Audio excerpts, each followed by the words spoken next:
What's up, everybody? I'm Adam Gotkin, and this is my 2022 Women's March Madness Bracket Preview. So we'll start things off in the Greensboro region. South Carolina, the #1 overall seed. They're the 1 seed here. I have pretty much chalk the entire way through in the top of this region in the first round, other than a quick upset, South Florida over Miami. I like the American this year for the women, South Carolina advancing, and then North Carolina beating Arizona in this round of 32 matchup, and then the 2 Carolina teams here in the Sweet 16, the first Sweet 16 that we'll see.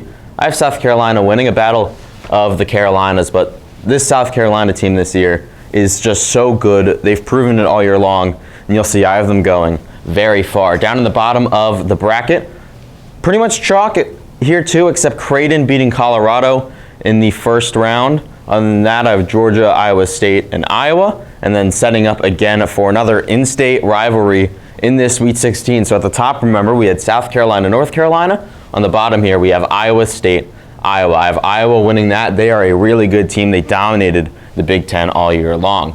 Over to the Spokane region on the top right of the bracket, I have Stanford, Kansas, and then a upset here. A 12-5, I have Florida Gulf Coast over Virginia Tech. As I said, the ACC, I don't like that much this season. And Florida Gulf Coast was a really good team this year. They were right around that top 20 mark all year long. The fact that they're a 12 seed is surprising to many. I think that they win that game, and then they give a real test to Maryland. Maryland had a lot of issues this year. Now, it's something that maybe they can give them motivation for towards the end, but they had a lot of issues, and they could struggle in this game, but I do have them advancing to play Stanford in the Sweet 16, but I think that's the end of Maryland's run, so I have Stanford winning there. By the way, if you want to go to these games, they are at Maryland. So go to, I guess, wherever it is, ESPN, find the exact schedules, and you can go to these games. They're at College Park. Down towards the bottom of that bracket, all the top seeds winning here: Ohio State, LSU, Utah, and Texas. I have the top seeds winning again, and then LSU over Texas here in this Sweet 16. I think Kim Mulkey is such a good coach.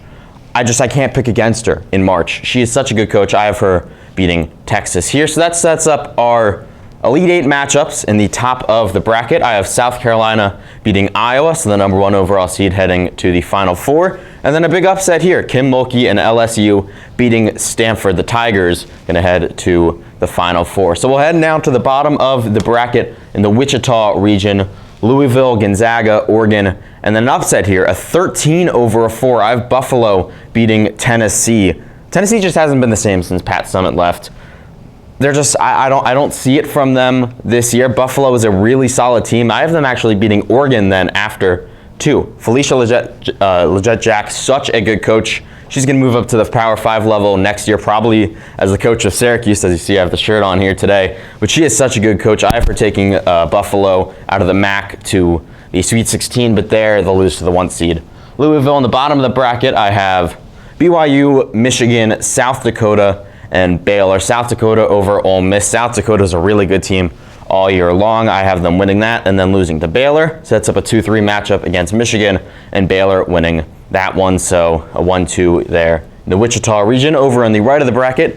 The Bridgeport region, I have the favorites winning all these first 4 games, and then the favorites winning the round of 32 too. So NC State, Oklahoma in the Sweet 16, and NC State, the #1 seed, winning that. Towards the bottom, I have Princeton beating Kentucky. The Ivy Leagues always put on a show in March Madness, always really good teams. I have them beating Kentucky, Indiana winning, Florida over UCF. I like the SEC this year, and then UConn over Mercer. I then have UConn beating Florida, Indiana beating Princeton, and UConn beating Indiana to put them into the Elite 8. UConn has struggled this year with Paige Beckers hurt, but she's finally back, and I don't believe in them enough to beat NC State here in this elite game on the right side, but it is in Bridgeport. That is a home game for UConn, even though they're the 2 seed and NC State's the 1 seed. They're playing that in Connecticut, probably 90% or so UConn fans there. If Paige Beckers can get back to 100%, I give UConn a chance to win this.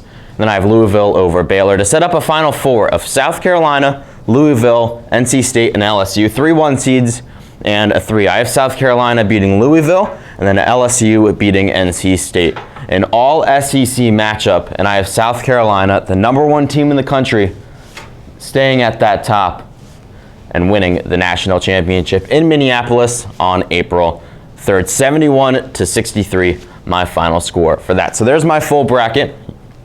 All the games are going to be on the ESPN family of networks for the women's tournament. They start today on Friday, so make sure to watch that. Should be a great tournament, and hopefully I didn't completely mess this up.